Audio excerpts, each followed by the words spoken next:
Well, I'd like to start us off with the scripture that I've been reading and studying some. And Mark, if you go to the next slide.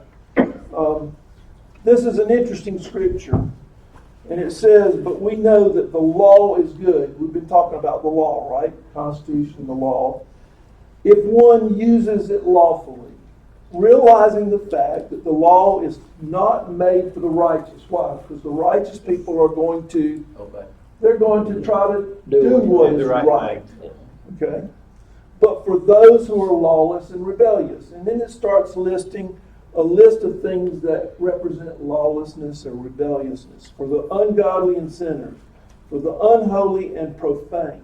For those who kill their fathers and mothers. You say, well, David, we're not doing that. Listen, it's coming. It's coming. It's called euthanasia. Okay? Where we're going to withhold care from your loved one because, and it was talked about during the Affordable Care Act, because, you're old. It does happen. So, and then for murderers, we know that I believe life starts at conception. So, we're experiencing that. Immoral men, we see a lot of immoral things that are totally acceptable. Homosexuals, kidnappers, liars, perjurers, and whatever else is contrary to sound teaching or what we see in the Word of God. So it's interesting because this refers to the law.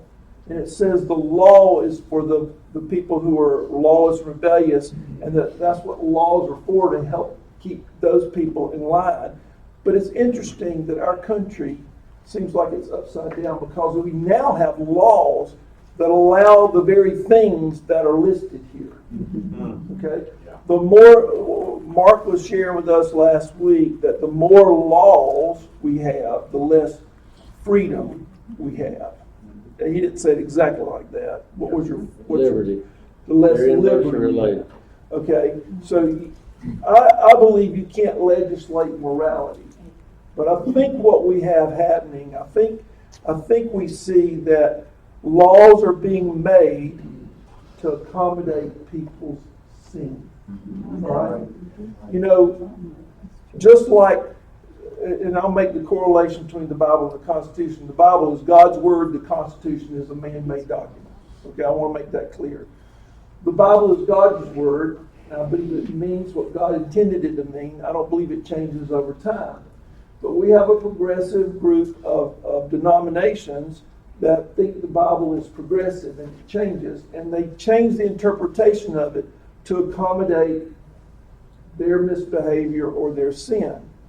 Okay, and I think we see the same thing in some of our leadership and the changes in laws and laws that now accept things that we believe to be wrong, is that people are changing things to accommodate sin. So I want us to read the next two verses that we have on the screen, and then Bill, come on up because Bill's going to share something with you. Let's read this together. If my people who are called by my name will humble themselves and pray and seek my face and turn from their wicked ways, then I will hear from heaven and will forgive their sin and heal their land. And then the next verse. Let your light shine before men in such a way that they may see your good works and glorify your Father who is in heaven. The word comes to mind, perspective. Perspective. The whole idea of getting together and looking at the biblical worldview and looking at the Constitution was to give you some kind of perspective of both of those, give you education on that. So you could marry it maybe with some of your experiences, good or bad, in the past, but give you a perspective so you'll be able to ask questions like you did. You gave us 6 or 7 great questions that we're going to cover in a few minutes. But one of the things that we're not doing, I have an example I want to share with you. Rather than send this around, I was afraid to send it around, let you figure out what this was. Okay, you might get hurt. Like, for instance, it might get to Byron and he might figure out a way to set it And trigger it, and Oh, he would. then hand He it to would. Mark, and him shove a finger off. This is, I got this in Spain. I don't know if he's had these in Madrid or not, Bob, John, but this is a mice trap. It's for 2 mice. Okay? And when it's set, when you take the paper clip out the bottom and set this like a normal rat trap, it's ready to catch 2 mice and almost take their head off. So I was afraid to send it around. The whole idea is we're not doing this program so that you will be able to vote between the lesser of 2 evils. You've heard that term before, right? As Christians, we don't vote for evil. Would you buy that? Yes. All right. So this represents Satan. Satan has a way of getting your idea and getting you to participate in his temptations. Okay? If this one doesn't get you, this is going to get you. Socialism and Marxism doesn't matter. Either one of those is going to be bad for you. Okay? So I'm not going to let Byron get a hold of this until after. Okay? Anyway, that's an evil thing. My reputation precedes me. Perspective is something that I think adds to your education and your experience, so you end up with biblical wisdom. The Bible tells us that if we want wisdom, we ask for it in James. Okay, and so if we're to have the wisdom of Solomon, we need to be into the Scriptures so you'll be able to ask good questions like you were asking. Perspective is like you and I, when we send off David and Teresa to Africa, when we pray for them, the symbol is we're like taking their hand and put it in God's hand so that they're directed and protected and loved on and given what to say and do when they're in God's hand. That perspective is also true when you're trying to figure out something. You've tried this intellectual exercise to get some reason for doing something. You can't quite get that. You say, well, by faith, I'm going to trust Jesus. That's like if you use intellectual thought for reason, you got man's hand. But when you go into faith, you got God's hand leading. All right, that's the perspective that you can be given.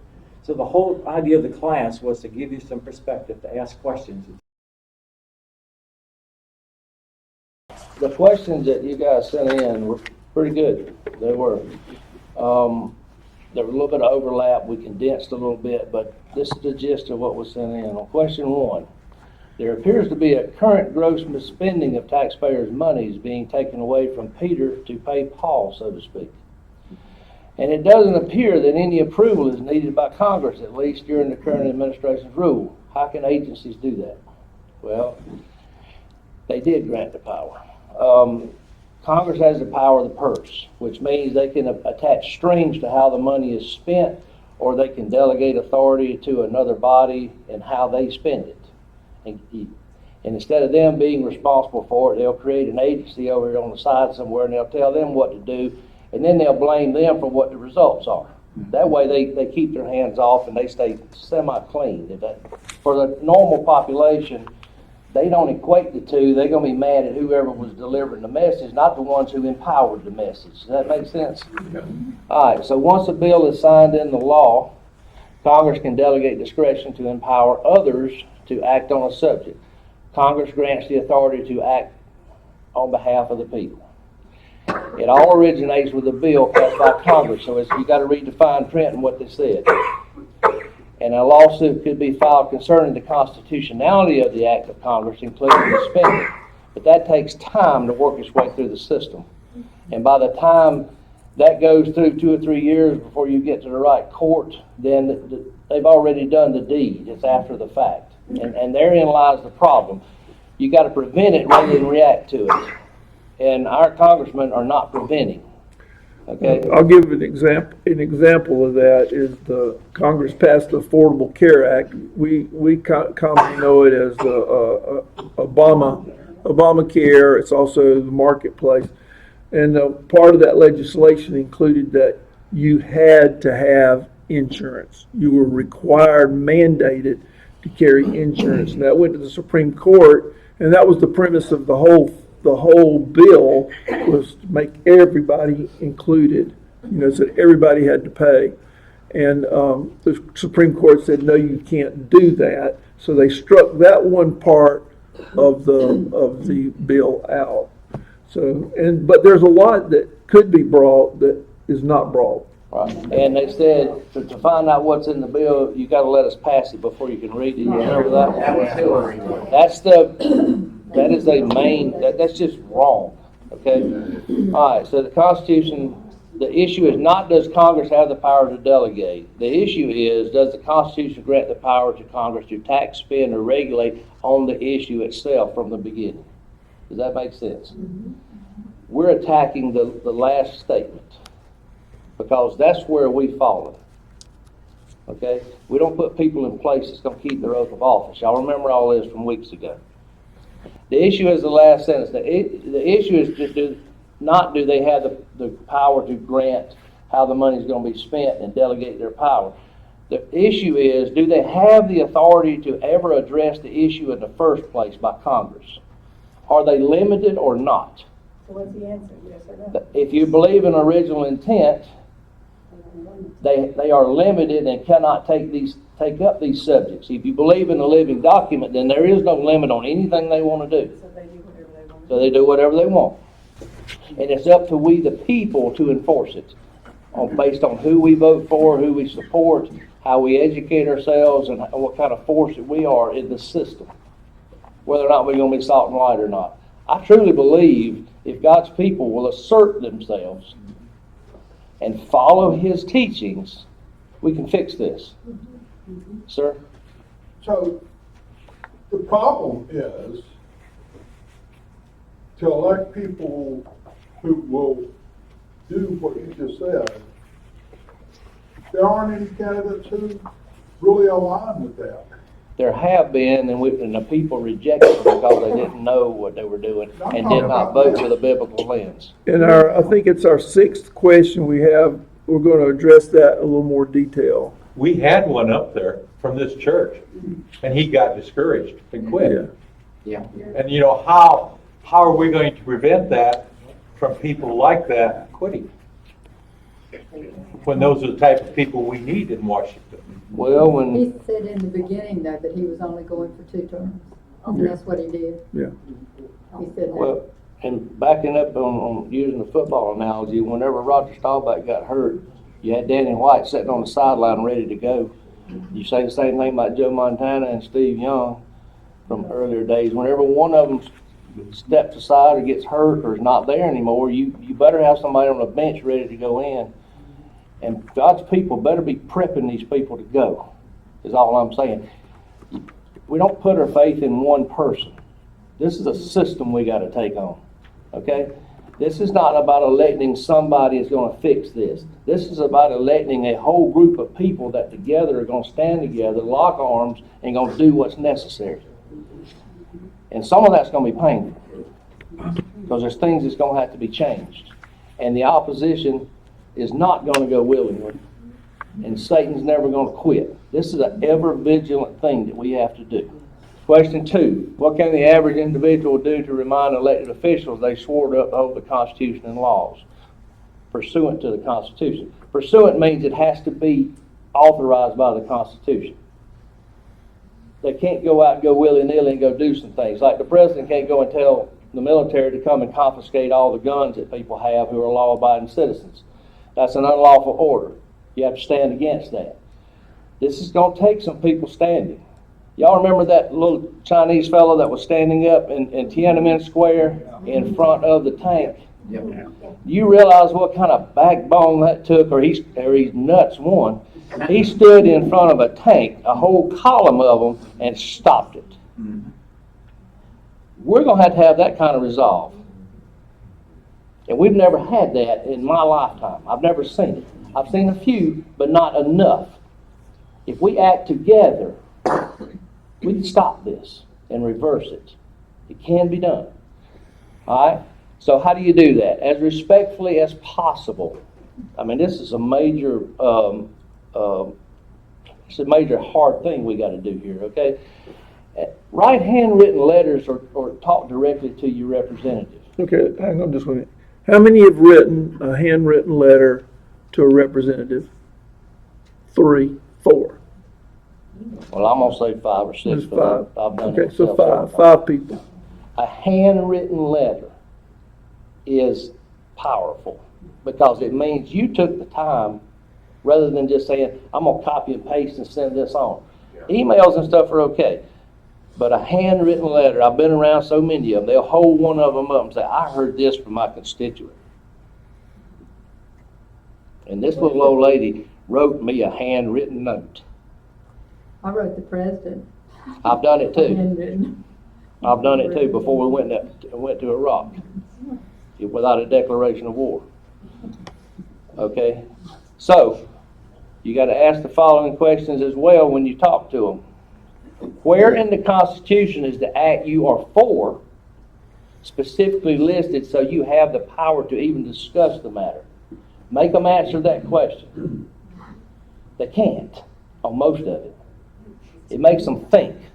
And if enough people make them think, then they know they're being watched. Okay? Remind them the 9th and 10th Amendments have never been repealed. And 100% reserve all non-specified powers to the states and to the people to handle and not the federal government. We went over that. They are not prepared for that. I can tell you that right now. They are not prepared for that.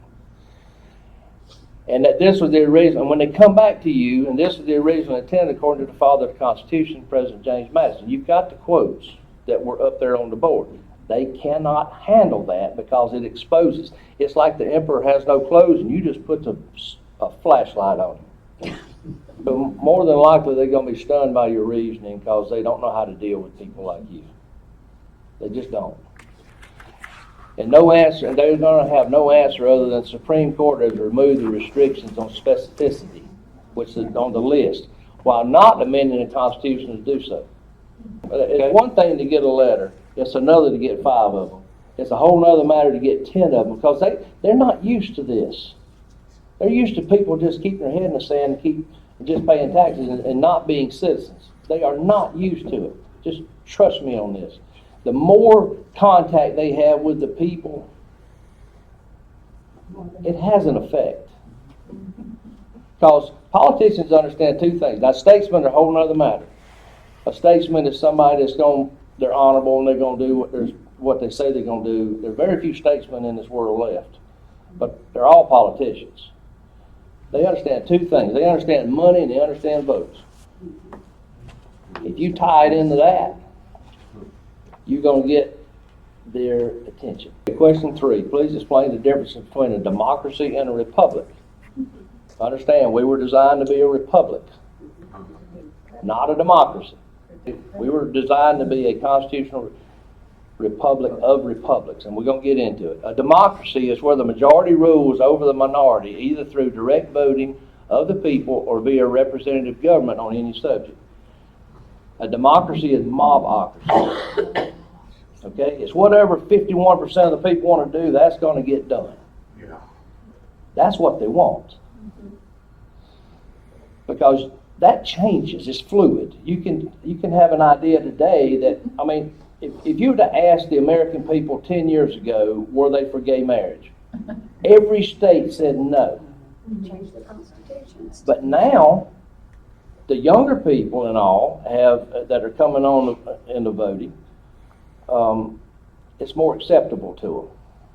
So they can change it, and they want to get a majority to do whatever they want. So an example of a democracy, this is as simple as I know how to put it, is where 3 wolves and 2 sheep sit down and decide what is for dinner. Majority rules and a vote was held, right? That's a democracy. Okay? I do not want a democracy.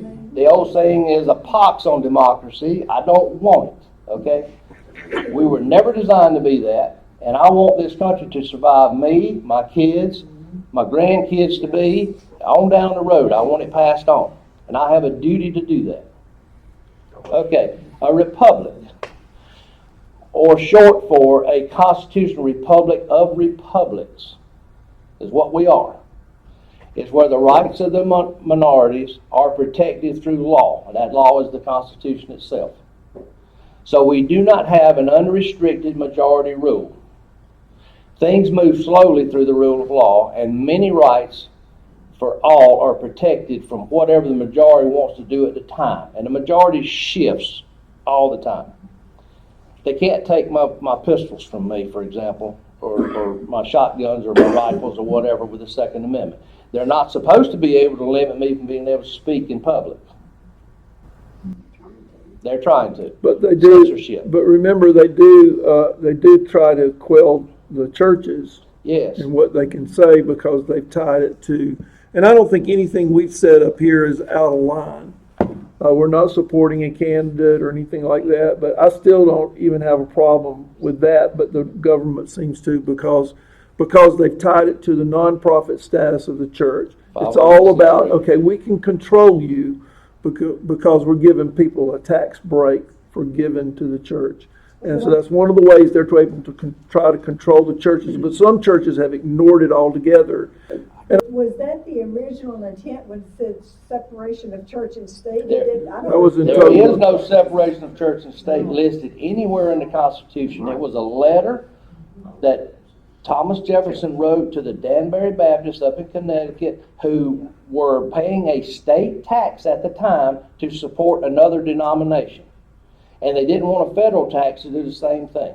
So he said the federal government has no authority to do that.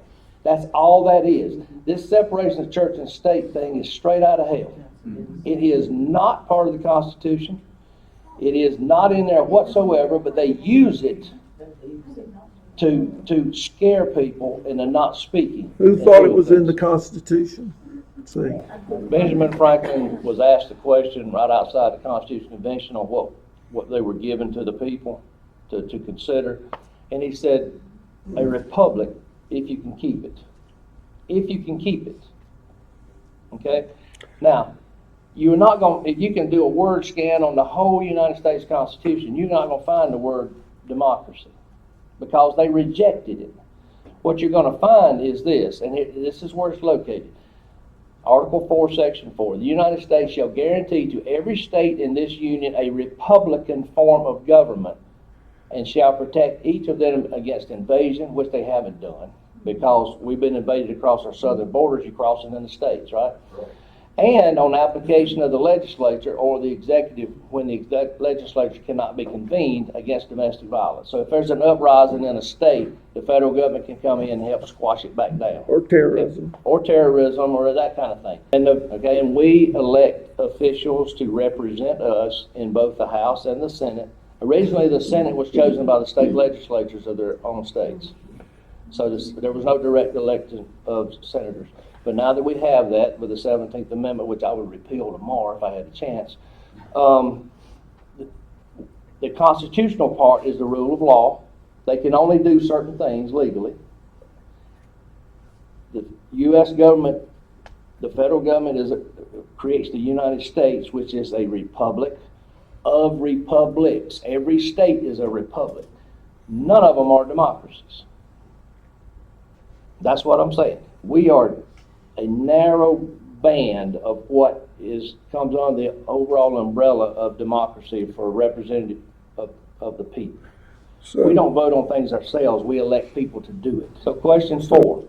Please explain why the Supreme Court has not declared unconstitutional all these unspecified actions as explained in class. Why hasn't the Supreme Court fixed this? Okay. Here it's in Article 2, Section 2 of the Constitution. He, the President, shall have power by and with the advice and consent of the Senate to make treaties, provided two-thirds of the senators present concur. So he's got to get Senate approval. And he shall nominate and by and with the advice and consent of the Senate shall appoint ambassadors and other ministers and consuls, judges of the Supreme Court, which also means the lower courts, that's all considered together, all federal courts, and all other officers of the United States. So here's how this works. A president can nominate anyone. He can nominate me, for example, or he could nominate anybody in this room to be a Supreme Court justice. There's no qualifications that's written into the Constitution. He gets to pick. Check your history. James F. Burns had never had been a lawyer or whatever, but he was put on Supreme Court by FDR. Okay? James F. Burns, governor of South Carolina. We have had Supreme Court members who were just good, they thought were good people. Not law degree people. Okay? It's not required. All right. So a president can pick somebody. He's got to get it through the Senate. There's this thing called a filibuster.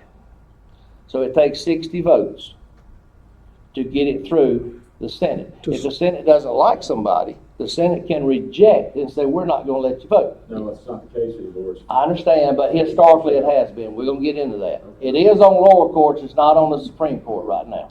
Okay? So the others are, they have a lot, the senators have a lot of influence, and they want people who are going to interpret the Constitution based on what they are.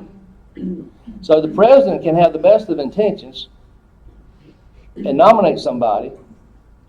There was a Justice Haynesworth years ago from South Carolina, and he was blocked in the early 70s. Nixon tried to put him on because he was too conservative, and the other people didn't want him because he was going to be an originalist on the Constitution. I don't know if y'all remember that or not, Justice Haynesworth. So anyway, they block it. So what can the president do? Now, you have to assume he's wanting a conservative in the first place. He may be one of those in that second column, if he's supposedly on our side. Or the first column, they're going to get what they want. So it's rare that you get a true constitutionalist on the Supreme Court. Antonin Scalia was one. They got him through.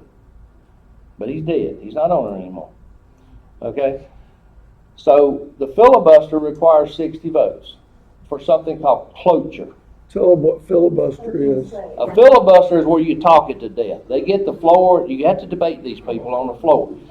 This one's going to talk for the next 12 hours. He could be sitting there reading Phone book. the phone book. He can do whatever he wants to when he gets the floor vote. He just talks it to death. Watch Mr. Smith Goes to Washington, one of that old Jimmy Stewart movies. That's what it is. They can do that for days and days and days if they want to, okay? And block the vote. And if the cloture is where 60 of them say, we're going to end debate. If they don't get that, it continues and continues and continues, and then you can't get anything done. So the president will withdraw the nominee and put somebody more to their liking, which is how they stack the deck and put folks on the Supreme Court who are not originalists. They want the living document people in there to say, yeah, this is what we want. So this will rubber stamp when it goes before them. Do y'all see how the game's played? So address what Mike just said, that things have changed for the Supreme Court. There's something called the nuclear option, right, Mike? They reduced the filibuster and took it out for for one or two of the Supreme Court justices, and the Republicans did it at the time. And because they wanted to get these guys on the court, and that made it a simple majority. That took it down to 51 votes to get somebody on the court. They just arbitrarily decided they were going to change the rules. Yes, they did. And the problem with that is the filibuster, it works on our side a lot of times to help us too. I mean, the concept of being able to debate a topic is just tried and true in a republic, to where the minority has some power. And it's just something that I think overall it's a good thing. Has it been abused at times? Yes, I will admit that. I mean, to me, sugar's a good thing, but if you do too much of it, there's bad results of it. I mean, you got to know when to use it and when not to. Okay. Now, Mark, can just one person start a filibuster? yes, Okay. yes, but he can only hold it as long as he's capable of doing it. All right. Question 5. Please explain how federal Social Security, Medicare, welfare, and other programs are unconstitutional and how those programs would work under original intent. This is a tough one, okay? It is, I admit that. Under the doctrine of original intent, members got to be specified. None of those things It's are Article 1, specified. Section 8. Article 1, Section 8 gives a list of what Congress can do to spend money, okay? So all federal programs, therefore, are unconstitutional because they don't have the authority to do it, but they just do it, okay? These living document people would scalp me right now for saying that, all right? As well as whole agencies, the alphabet agencies like the ATF and some of these other things. They don't have the authority to do it. Department of Education. Yes, the Department of FEMA. Education, they don't have the authority to do it, but they do it because nobody's tried to stop them. Or they don't have the power to stop them. But this has been going on since 19... It's been going on before any of us were ever born. Yes. Okay? All right. So there's simply not specified powers of Congress for laws to be written. The 9th and 10th Amendments reserves all that stuff to the states. It's not saying these things wouldn't be in place. They just wouldn't be handled by the federal government. The states would be free to do their own programs. Okay?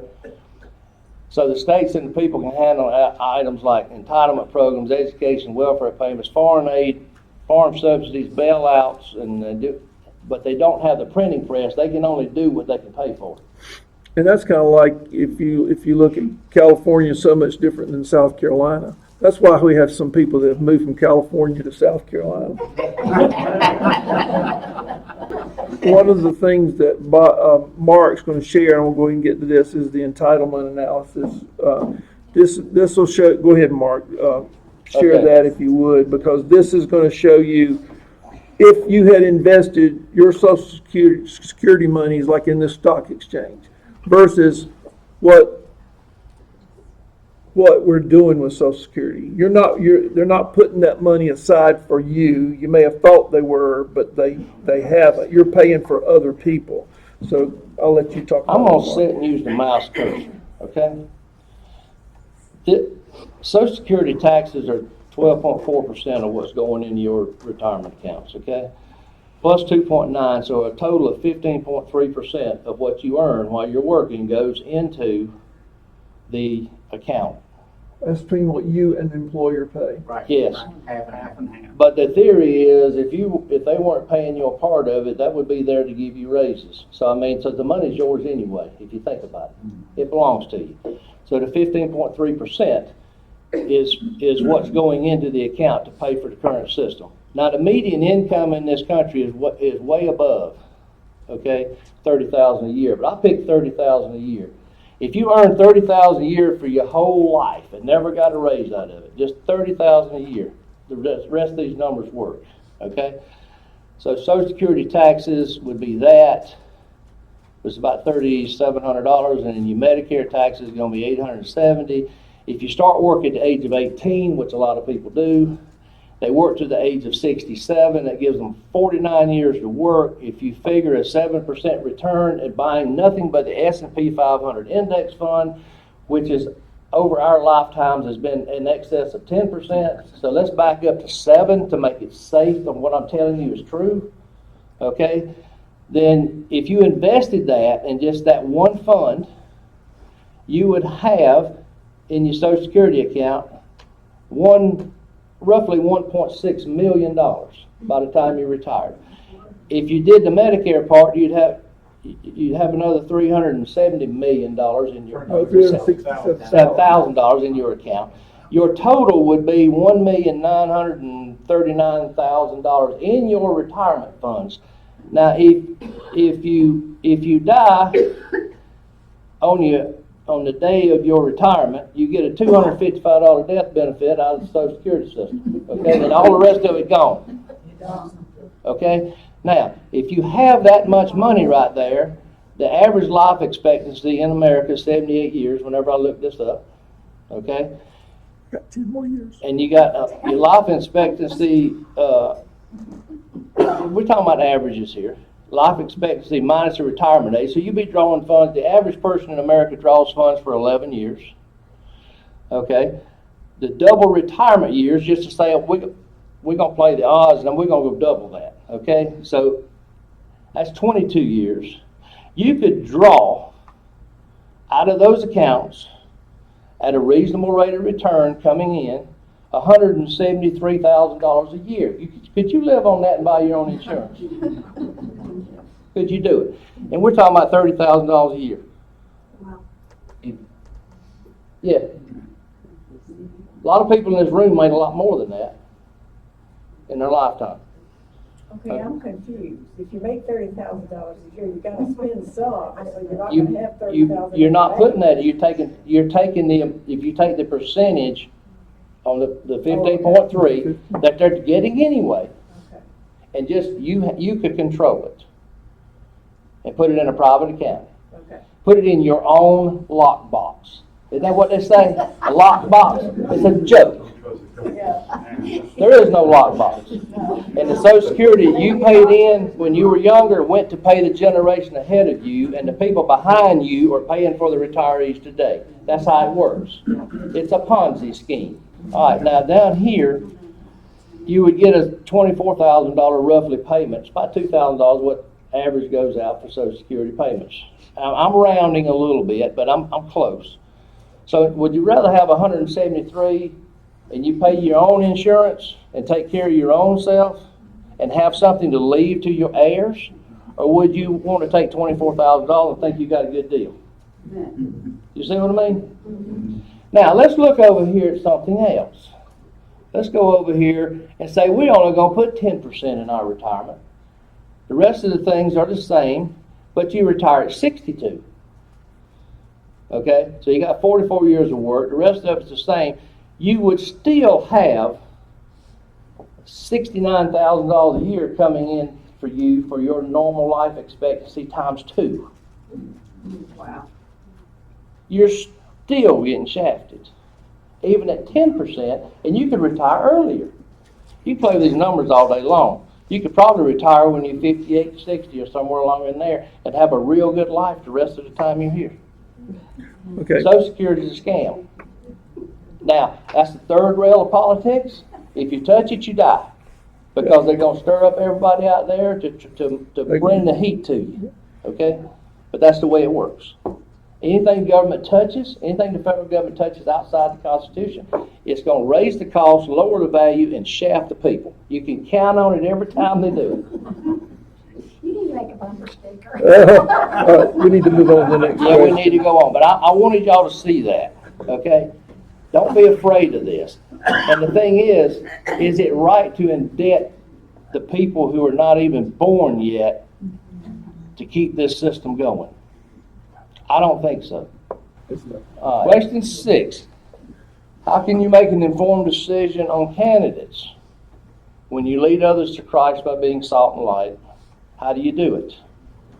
It seems reasonable one must know something about the Bible, which requires study at least to a basic understanding. So the same goes for the Constitution. Read the thing. It's not that long. It's not that hard to understand. The same goes for the Constitution. Read it and study it. Prepare yourself for the discernment of the candidate. We use the Bible to judge right and wrong. Use the Constitution to judge whether you got a good candidate or not. But you got to know it to understand it, to apply it. Listen to what they say, and then follow what they do not say, and then watch what they do. They will reveal themselves, I promise you. So you ask simple questions. Where in the Constitution is the issue allowed for the federal government to address? Okay? Make them show you where in the Constitution they're getting the authority to do what they're proposing.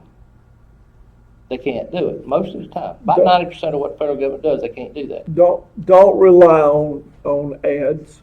No. And let me tell you why. I just talked to an actual candidate. Tugging heartstrings. I talked to a candidate this week that lost for the state senate, and he said, David, he said they put out 2 major advertisements against me. Both of them were lies. I've never done either one of them. I've never supported either one of them. But he says he said he thinks they put about $250,000 in the ads against him just for a little area in Spartanburg and Greenville. Okay. And I know that gentleman. Yeah. As well. Yeah. So be careful of what you listen to ads. Take it with a grain of salt. Okay? There might be some truth in it, but usually it's not the total truth. It's really skewed. So ask them where in the Constitution what they want to do is allowed. Ask them, do they believe in the 9th and 10th Amendments they took an oath to uphold? And where is it applied? And have they ever been repealed? And the answer is no. And when they say no, they haven't been repealed, well, why aren't you using them? You see how this works? There's no wiggle room. They will hate you. I know, I've done it. They'll see me coming, they go somewhere. Where's that mousetrap? And if they answer no, then ask them this: why would they pass those amendments if they were not valid and not to be followed? Why are they on the books if we're not going to follow them? You'll stun them when you know your answers. They're not used to this. They're used to an ignorant population that's going to vote for them. And they can get you to feel something for them rather than think your way through it. That's the key. So you support those closest to biblical values in their oaths of office, and there are rarely perfect candidates. You pick the best you can. Is that the condition? These are some quotes from some people long ago. The condition upon which God has given liberty to man is eternal vigilance, which means we got to stay on our toes, we got to do our part, we got to be salt and light. Once we pull out of the arena, evil takes over. And that's what they want. They want to discourage you. Plato, way back there, Plato, the price good men pay for indifference to public affairs is to be ruled by evil men. We're talking thousands of years ago. The man telling us what it was like. Human nature is the same. We're no different than Romans. We're not. Q&A again, and other thoughts. This is Thomas Jefferson. The system of banking we have both equally and ever reprobated. I contemplate it as a blot left in all our constitutions, which, if not covered, will end in their destruction, which is already hit by the gamblers in corruption in his day, and is sweeping away in its progress the fortunes and morals of our citizens. We're talking 200 years ago, folks, or more. Funding, I consider as limited, rightfully, to a redemption of the debt within the lives of a majority of the generation contracting it, every generation coming equally by the laws of the Creator of this world, there he is, talking about our Creator, to the free possession of the earth he made for their subsistence, unencumbered by their predecessors, who like them were but tenants for life. In other words, we're going to get down simple. He was a wordsmith. The man was brilliant. I love reading him, but he gives me a headache if I don't have a dictionary with me, trying to follow Jefferson. His IQ was off the scale with what he had. We've never had anybody like him before or since. Okay? But he's basically saying we should contract for our debts and our lives based on what we ourselves can pay for. It's not right to burden somebody who's not here. And he goes on to say, and I sincerely believe with you that banking establishments are more dangerous than standing armies. And they are. And that the principle of spending money to be paid by posterity, that's your heirs, your descendants, your children, under the name of funding is but swindling futurity on a large scale. In other words, you're going to take your children and grandchildren and great-grandchildren and on down the line, and you're going to put them in bondage because the Bible says debt is slavery to the debtor. You're going to put them in bondage, and they did not have a say in it. And you don't even know who these people are. We're so far in the hole, we have put our children, our grandchildren, our great-grandchildren on down the line so far in the hole that those debts have to be paid, and we have shafted our own families.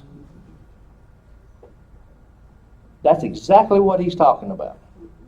That is sin on the highest order, because we're supposed to take care of our own families or we're infidels. Is that not what the Bible says? And we bond them. We put them into slavery, debt slavery. And it's been going on since before we were born.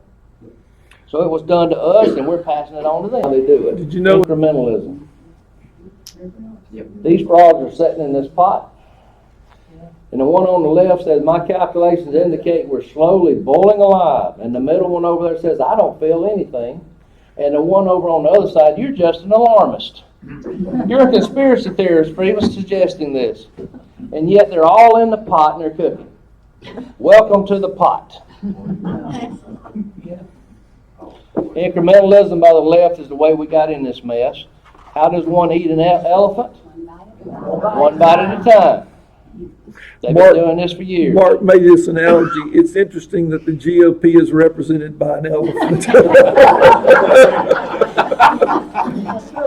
So incrementalism is where proactive people do the best they can each election cycle with imperfect candidates who may only help in minor ways until they can be either replaced or the political opposition weakens to allow the changes sought. Can I give an example of this? Fire away. Okay. 20 years ago, we'd have never thought homosexual marriage or marriage between a man and a woman would ever be legal. In fact, it was illegal. And over years, you kept hearing it, and it kept being introduced. And so, oh, that'll never happen. Incrementalism. Okay? Chip away. And you can take example after example after example of that. That happens, not just that one, but that's just an example. I can remember in high school being taught, when you dim the lights, you first notice it, but then your eyes adjust. Yeah. And then they'll dim it a little bit more, Yeah. a little bit more, and it gets darker and darker and darker. That's what we've been doing. But I want you to think about the idea of incrementalism, and Mark will get to this. Incrementalism from the conservative side or from original intent side. It's not going to happen all at once outside an act of God. Okay? Yes. It's going to have to be incremental in nature. So the left plays the long game on everything they do, and they are relentless in advancing their agenda. They never stop. So government is the means to utopia for the left. We discussed that earlier. But they cannot define what that utopia would look like. It's ever changing. They just sell people on platitudes and promise a lot, and they don't deliver, and it's going to make it worse. They are rarely happy. These people are not happy. Okay? And they seek to fix themselves because they've rejected God. They got a hole in the heart and they can't fix it with the God of government. They hate anyone or anything who stands in their way, and they play for keeps. Conservatives, though, on the other hand, usually play defense and end up giving ground since they do not see government as the answer but as the problem. Conservatives are usually reactionary. We'll take a hit and then we try to fight back a little bit. But rarely are they proactive. They don't try to prevent something. Okay? True conservatives must get in the long game to win, or we're going to lose entirely. And we're on our heels right now. All right. Some more on how the deception game is played. Examples by the left and middle columns. Y'all remember those three columns we put up there describing the politicians? All right.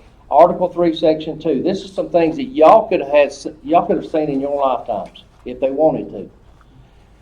Article 3, Section 2 is on page 13, I believe, in your Constitution, for those of you that kept them. In all cases affecting ambassadors and other public ministers and consuls and those in which a state shall be a party, the Supreme Court shall have original jurisdiction. Fine. In all other cases before mentioned, the Supreme Court shall have appellate jurisdiction, both as a law and fact, with such exceptions and under such regulations as Congress shall make. Appellate jurisdiction is where you had a lower court decide something, it gets appealed, and eventually ends up to the Supreme Court. Okay, that's appellate means appeal. Okay, so they have appellate jurisdiction with such exceptions and under such regulations as the Congress shall make. Congress, for example, with a simple majority vote in both houses, could tell the Supreme Court, you shall hear no more abortion cases. You shall hear no more gay marriage cases.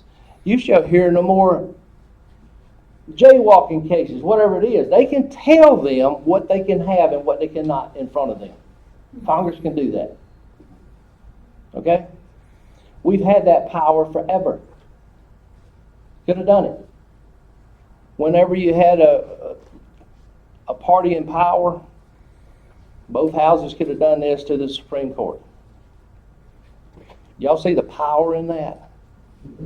It makes states' rights. It makes these things go back to the states. It doesn't mean they won't be decided, but it will be decided state by state instead of one size fits all. We could have saved 30+ million babies for half the states that way. And these people are not stupid up there. They know what's in this Constitution. At least some of them do. But they don't use it because they don't want to use it. They'd rather have the fundraising idea to be able to go after you to get you fired up to support them. Okay?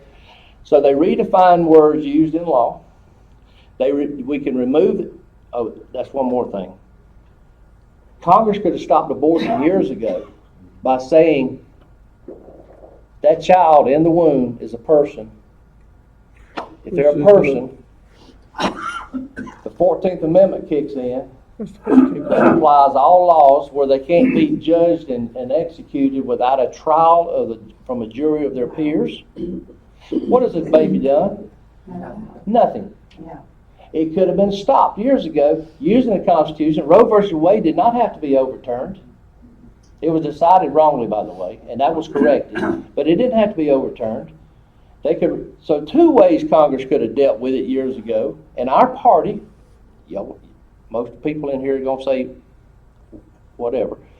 They could have done this when they had the authority to do it, but they didn't want to do it because they're middle column people, not on the third column. See where I'm coming from? They know these things. At least the leadership does. And I can't tell you that every one member of the rank and file in Congress understands the Constitution, because if they did, things would be different. These people are popularity contest winners, and they go up there and they don't really know what's going on either, but they fit into the mold, they don't mind taking money, and they fit into the system. But any practicing attorney should know this, because they had to take it. Okay? So that you could, another thing they could have done, they can remove the jurisdiction, they can define the words, and then you got this game that's played. And I've seen this done. Let's say you got a group in here that's got to vote on something. Well, Joe over there is in a tough run this year. He's got an opponent. Bill over there doesn't have to, not this one, but Bill over there does not have an opponent. He's going to win anyway. Okay, Bill, we need you to fall on the sword and vote for this thing, or not vote for it, depending on what they want to accomplish. And the other one gets a free pass, so that they get just enough votes to do what they really want to do, while the rest of them get a pass. And they play it off in a room like that about who's going to take the sword and who's going to get the grace. If business did that, it would be called collusion. It's illegal. Crooked. It's illegal. And that's what they do. David, I'm done. I've talked too much. I'm sorry. Mark, I just want to thank you Yes. for all you do. I thank you for putting up with it. I mean, this is a lot. Glad to have you. I've said this before, you'll probably hear me say it again. My joy is not going to depend on who gets elected president. Okay? And your joy shouldn't depend on that, because we don't know. I mean, you think, okay, this is going to happen, but we don't know. So don't let your joy depend on that. And this is how we change this country. We change it one person coming to know Christ at a time. Jesus was neither Republican nor Democrat. When the angel,